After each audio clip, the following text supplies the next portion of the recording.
Hello everyone, and in this video I will show you how you can send PayPal link for your payments. So the first step is log into your PayPal account and tap on the three bars on the top right corner, and you just need to tap on pay and get paid section. Once you are in, you just need to scroll down until you see request money option.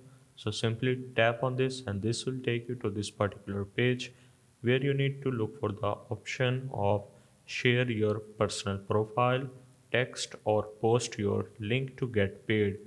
This is the option that we are looking for. So simply tap on this and this will take you to this page where you can edit your username if you don't like it, your location, about you, and if you haven't created your profile, you just need to select all of these details. Once you do so, this is how it will looks like.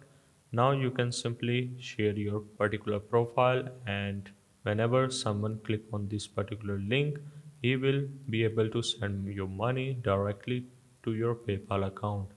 So that's the process of how you can send PayPal link for payments.